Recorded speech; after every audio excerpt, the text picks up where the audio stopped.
Hello, good afternoon, student. Today we study about colorectal cancer. Okay. Previously, मैंने आप लोगों को बताया था ओरल कैंसर और स्टमक कैंसर के बारे में as well as lungs cancer भी हमने डिस्कस किया है, राइट? तो अब हम बात करते हैं कोलोरेक्टल के कैंसर के बारे में। इसके पहले मैं आपको बता दूं कि कौन सी यूनिट में हम पढ़ रहे हैं। हम पढ़ रहे हैं फर्स्ट यूनिट ऑफ ऑन्कोलॉजी। ठीक है, ऑन्कोलॉजी चल रहा है हमारा एमएससी सेकेंड के अंदर। ठीक है, मैंने आपको बताया है कि एमएससी सेकेंड किस तरीके से लिखना है। एमएससी सेकेंड में सबसे पहले जब हम कुछ लिखते हैं तो इंट्रोडक्शन पार्ट आता है, फिर उसकी डेफिनेशन आती है। नेक्स्ट इज उसका इटियोलॉजी, जिसको हम रिस्क फैक्टर और इटियोलॉजी भी कह सकते हैं, साथ में लिखते हैं। देन आफ्टर दैट उसकी पैथोफिजियोलॉजी आती है या फिर क्लिनिकल मैनिफेस्टेशन, आप लिख लो पहले ही है।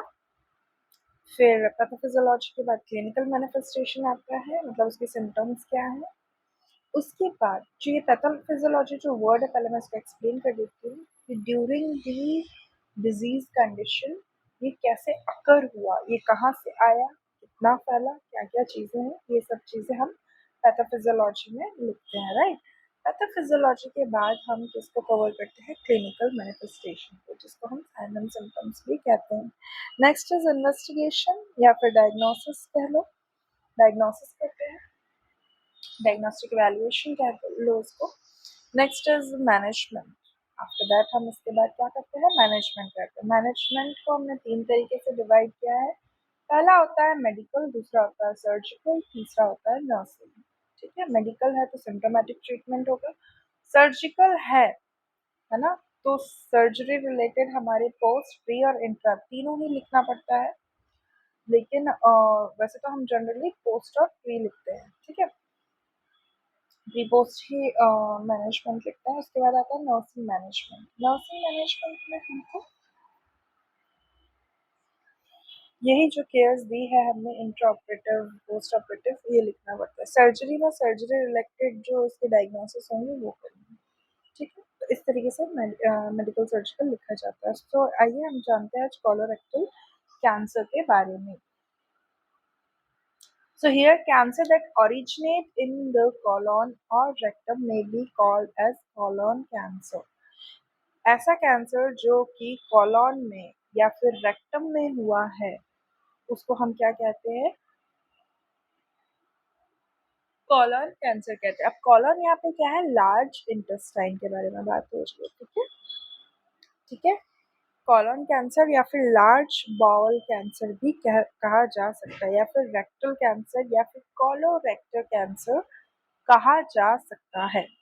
अब कॉलॉन कैंसर ये जो टर्म है ये कॉमनली यूज्ड और रेफर होता है किस टाइप, इसी टाइप के कैंसर के लिए। सो यहाँ पे कोलोरेक्टल कैंसर है वो इंक्लूड कैसा होता है, कैंसरस ग्रोथ हो जाती है कहाँ पर, कॉलॉन में या फिर रेक्टम में या फिर अपेंडिक्स में। तो उस कारण से ये जो डिजीज है यहाँ से इनिशियली ये क्या कोलैप्स करती है, मतलब पाइलोरिक कैंसर में कन्वर्ट होके, जिसको हम एडिनोमा भी बोलते हैं, which is an abnormal growth of tissue, जिसको हम क्या बोलते हैं, abnormal growth of tissue collapse gradually become pre cancerous. जो ये कोलैप्स है ये पहले क्या होता है, प्री कैंसरस स्टेज में कैंसरस सेल को और बढ़ाता है और फिर ये कोलोरेक्टल कैंसर जो है कब कहलाता है, ये थर्ड डिग्री में, after the lungs or prostate cancer of a man, and then after that it is the breast cancer for women। ये क्या करता है, बढ़ते बढ़ते बढ़ते बढ़ते और ऑर्गन्स को क्या करता है, अपनी चपेट में ले लेता है। तो आप इस तरीके से इसका डायग्राम देखिए, फिर हम आगे बढ़ते हैं। ये कॉलन कैंसर है, ये लिम्फ है, लिम्फ नोड है। ये देखिए यहाँ पे इस तरीके से ये वाला जो एरिया है यहाँ पर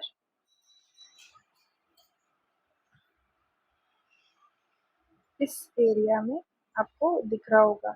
फिर यहाँ पे ग्रोथ हो रही है, देखो अंदर की तरफ से, फिर इस तरीके से बढ़ते बढ़ते वो ऐसे इस तरीके से आया है, राइट? तो इस तरीके से आपको देखने को मिल रहा है। ये थर्ड, ये सेकंड, ये थर्ड स्टेज है। पहले फर्स्ट स्टेज में इस तरीके से होता है, सेकंड में इस तरीके से, और थर्ड में ये वाला इस तरीके से। अब ये जो है ये लार्ज इंटेस्टाइन है, ये कॉलॉन को हम क्या कहते हैं, लार्ज इंटेस्टाइन भी कहते हैं। अब ये रेक्टम वाले पार्ट में हो रहा है, इसलिए कॉलॉन रेक्टम कैंसर कहला रहा है, राइट। अब देख लीजिए ध्यान से, इसके बाद हम आगे बढ़ते हैं।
ओके, यहाँ पे सॉरी, हाँ मैं थोड़ा ज़्यादा टाइम रुक गई।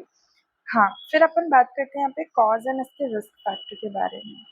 सो यहाँ पे इसका कॉज और risk factor. The cause of colorectal cancer is known as the age after the age of 50। कैसे कोलोरेक्टल कैंसर कहा जाता है इसको? एज 50 होने के बाद। ज्यादातर इसमें क्या अफेक्ट करता है? Diet, genetic disorder, family history, personal history of cancer और कोलैप्स। कोलैप्स मतलब abnormally growth or in the colon, ठीक है, कॉलन की कैंसर की ग्रोथ होना, ठीक है। फिर history of inflammation, inflammatory bowel disease, obesity, these all are lead to the risk factor or causes, ठीक है। ये etiological factor हो गए, right? Now we have come to the see here the virus and smoking and alcohol as well. So ये था इसका risk factor. अब हम बात करते हैं इसके क्लिनिकल मैनिफेस्टेशन के बारे में। उससे पहले मैं आप लोगों को क्या बताऊंगी, पैथोफिजियोलॉजी। तो इसकी पैथोफिजियोलॉजी कुछ इस तरीके से बनेगी, due to any etiological factor such as genetic disorder या फिर पर्सनल हिस्ट्री ऑफ कैंसर और कोलैप्स। दो तीन चीजें उठाई है ना हमने। उसके बाद ये कहाँ पे जाएगा? देखो बच्चों, ध्यान से देखो इस चीज को, ये कहाँ लीड कर रहा है इस चीज को, किस तरीके से लीड कर रहा है? ये लीड कर रहा है due to this the colon में अफेक्ट, ठीक है, which increase the growth of cancerous cell, ठीक है। अब देखो कैंसरस सेल यहाँ पे ग्रोथ हुई, ठीक है। अब यहाँ पे हमने क्या पढ़ा था कि ना यहाँ पे क्या है, colon vector includes cancerous growth in a colon rectum, ठीक है, आप रेक्टम भी यूज करो, ठीक है। फिर आता है अपेंडिक्स डिजीज, ठीक है, बीइंग्स एन इनिशियल कोलैप्स, ठीक है, and it may occur adenoma as well, इस तरीके से लिखा, which can leads to the abnormal growth of tissue, ठीक है। फिर क्या लिखोगे, देन एरो करके आपको लिखना है, then collapse gradually can become para cancerous, ठीक है, and then it leads to the cancerous cell develop in stage 2, ठीक है, and then it may leads to the colorectal cancer. Is that clear? Okay. इस तरीके से हमको pathophysiology बनानी है। Next is clinical manifestation.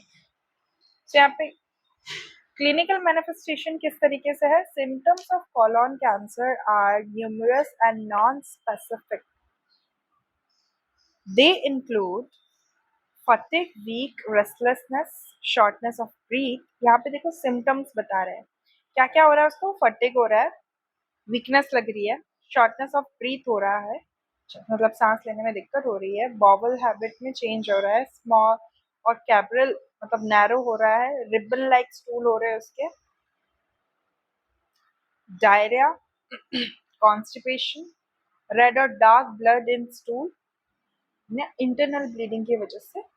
फिर आता है nausea, vomiting, weight loss, rectal rectal pain, abdominal pain, ठीक है, डिटेंशन, क्रैम्प्स और ब्लोटिंग भी यहाँ पर देखने को हमको मिल रहा है, ठीक है। तो ये है इसके सिम्टम्स। अब colorectal cancer most commonly spread to the liver also. अब ये कहाँ लीवर में भी स्प्रेड होता है, ठीक है, जो अननोटिस्ड नहीं कर सकते, तो लार्ज डिपोजिशन होता है लिवर में। It may cause jaundice or abdominal pain due to stretching capsules. It tumors deposit obstruct the bile duct.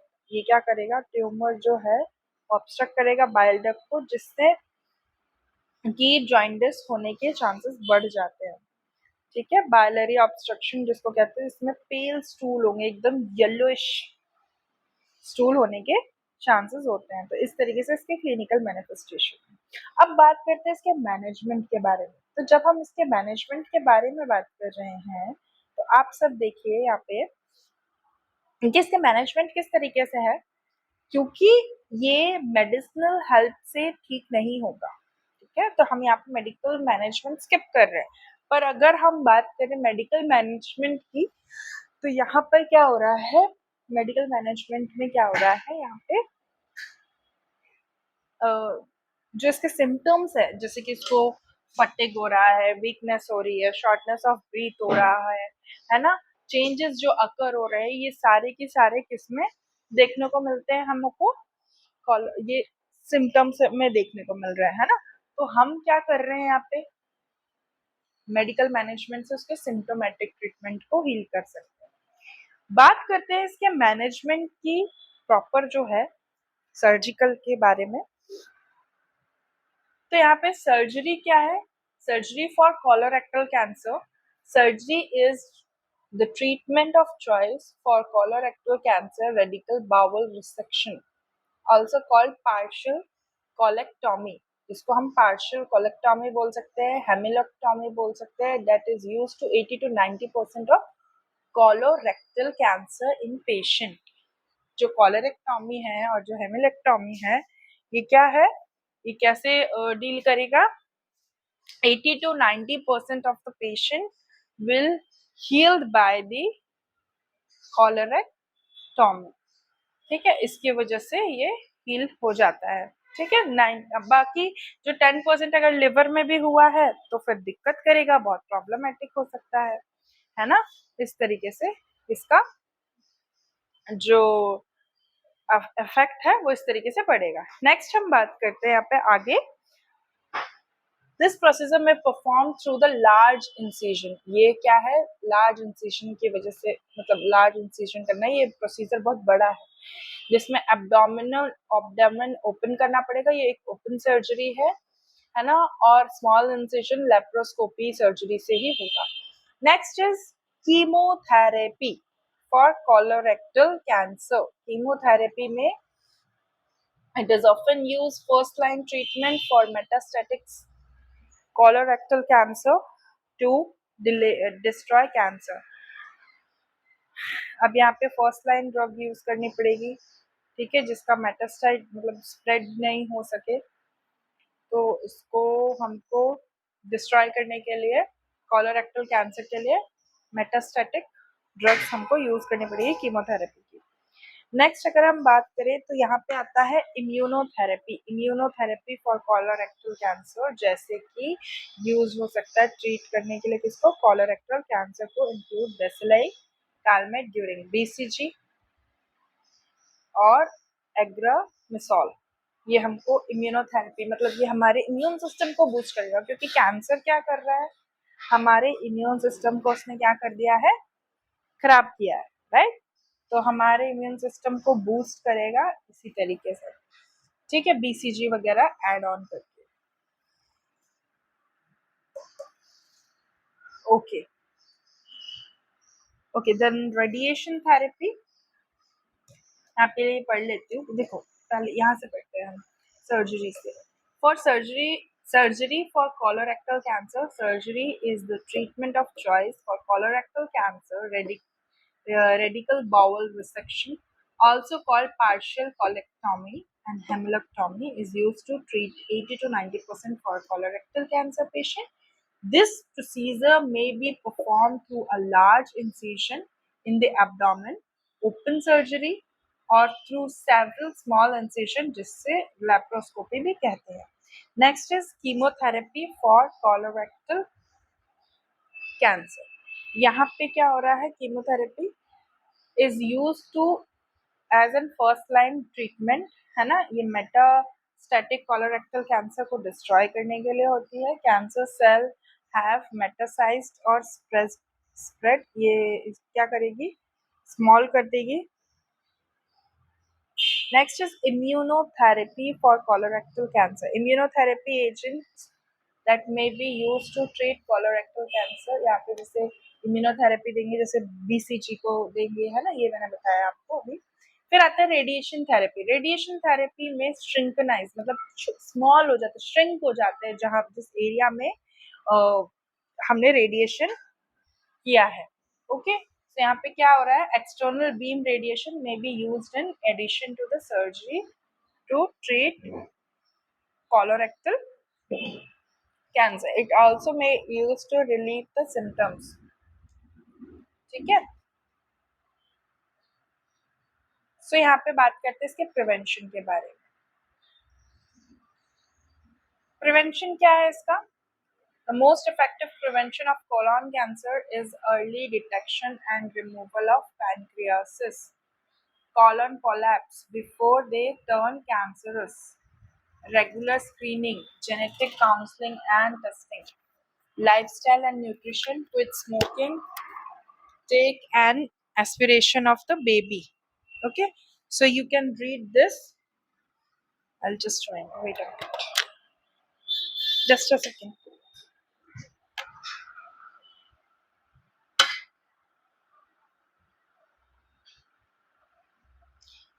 हाँ, यहाँ पे देखिए नर्सिंग मैनेजमेंट और गैस्ट्रोइंटेस्टाइनल मैलिंजेंसी. यहाँ पे प्रोटेक्टिव मैनेजमेंट करना पड़ेगा, ठीक है, जिससे all diagnostic test procedure are explain to promote the cooperation and relaxation. Cooperation and relaxation, NG tube करना पड़ेगा, नेजोगैस्ट्रिक ट्यूब करना पड़ेगा, है ना, ड्रेन करना पड़ेगा, इंसिशन केयर. ये है प्री ऑपरेटिव केयर्स, ठीक है. पीसीए पंप, आईवीए पंप, ये सब हमको पहले से ही उसमें लगाकर रखना पड़ेगा. प्रिवेंशन, हमको स्मोकिंग नहीं करना है, लाइफस्टाइल बदलना है, जेनेटिक काउंसलिंग करनी है, टेस्टिंग करनी है, रेगुलर स्क्रीनिंग करनी है. स्क्रीनिंग मतलब रेगुलर टेस्ट करवाने हैं, ठीक है.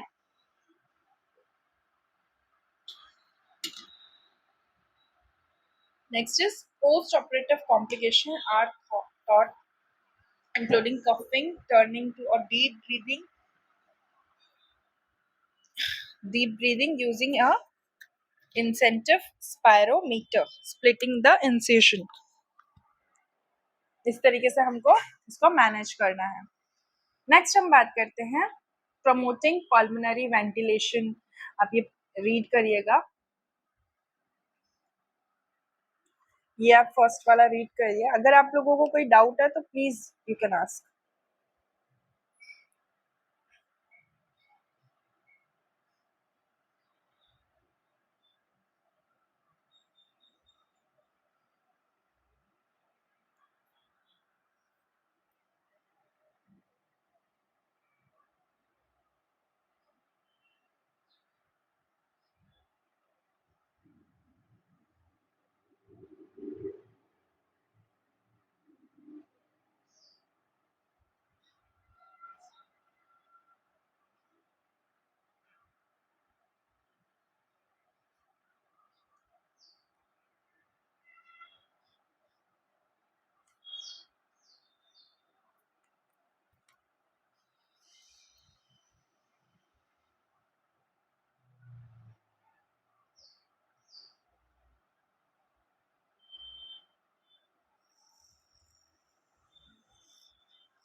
ओके, सो यहाँ पे देखिए, promoting pulmonary ventilation post operative में। देखो प्री ऑपरेटिव में हमको उसकी जितनी भी चीजें, हमको उसकी कौन कौन सी मेडिकेशन देनी है, जीआई ट्रैक क्लियर हुआ कि नहीं, बाउल क्लियर है कि नहीं, उसकी लेबोरेटरी प्रिपरेशन करना है, उसको ओरिएंटेड रखना है, ठीक है। सर्जरी के लिए पेशेंट को ऐसा फील नहीं होना चाहिए कि मैं डिसओरिएंटेड हूँ, मतलब अच्छा स्मेल नहीं है वगैरह वगैरह, ये सब अगर ऐसा है तो उसको क्या करें, स्पंज बाथ दिलवा दे, ठीक है। ये सारे न्यूट्रिशनल स्टेटस चेक करना है, हाइड्रेट रखनी है बॉडी, इस तरीके से हमको क्या करना है, पेशेंट को फ्री में रेडी करना है। नाउ पोस्ट ऑपरेटिव में क्या करना है, प्रमोटिंग पल्मोनरी वेंटिलेशन, क्योंकि उसको ब्रीदिंग, शॉर्ट ब्रीदिंग हो रही थी, shortness of breathe, promoting nutritional, promoting infection, preventing infection, providing comfort और patient teaching, ठीक है। तो अब ये सारी चीजें हमको करनी पड़ेगी। तो पहले तो हम उसकी, हमारा प्राइमरी सोर्स क्या है, हमको उसकी देखना है कि वो प्रॉपर तरीके से ब्रीथ कर पा रहा है कि नहीं। फिर उसकी न्यूट्रिशनल, उसको मतलब उतना न्यूट्रिशन पहुंच पा रहा है कि नहीं उसकी बॉडी में, ठीक है। फिर हमको देखना है कि इन्फेक्शन नहीं हो, ठीक है, इन्फेक्शन के चांसेस ना हो। क्यों? क्योंकि भाई इम्यून सिस्टम का डाउन है, इंसेशन लगेगा, इंसेशन क्योंकि सर्जरी बड़े इंसेशन को परफॉर्म करके होगी प्रोसीजर को, तो वहाँ पे इंसेशन लगाना पड़ेगा, इसलिए इन्फेक्शन के चांसेस बढ़ सकते हैं, तो इन्फेक्शन ना हो, ठीक है। फिर आता है उसको डिस्कम्फर्ट होगा, क्योंकि स्नीजिंग कफिंग वगैरह करने में, है ना, तो पेट खिंचाता है, तो उस वजह से उस पर टेंशन पड़ सकता है, तो इंसेशन में दिक्कत आ सकती है ना। तो और यहाँ वहाँ पे कोई ब्लीडिंग वगैरह तो नहीं हो रही, डिस्चार्जेस तो नहीं हो रहे, इस तरीके से हमको चेक करना है, तो उसको कंफर्टेबलनेस प्रोवाइड करनी है। फिर उसको बताना है कि आपको कैसे 3 मील्स को कैसे ये करना है, amount of food until able to eat 3 meals, जब तक आपको कैसे खाना है, जब तक आप तीनों टाइम का खाना ठीक तरीके से नहीं खा सकते, डिस्कम्फर्ट नहीं होना है, एग वगैरह, फिश वगैरह, है ना, जो हाई सेलुलस जो चीजें होती है उनको क्या करना है, अवॉइड करना है, स्ट्रेस को अवॉइड करना है ना। इमीडिएटली आफ्टर मील आपको रेस्ट लेना है, ठीक है। इस तरीके से उसको हमें बताना पड़ेगा, ठीक है। सो यहाँ पे ये कॉलोरेक्टल कैंसर कंप्लीट होता है। That's it for today. If you have any doubt, do let me know in the WhatsApp group, ठीक है, और आप यहाँ आके भी पढ़ सकते हैं। सो थैंक यू क्लास, कल हम लिवर कैंसर के बारे में देखेंगे। So thank you, that's it for today, thank you.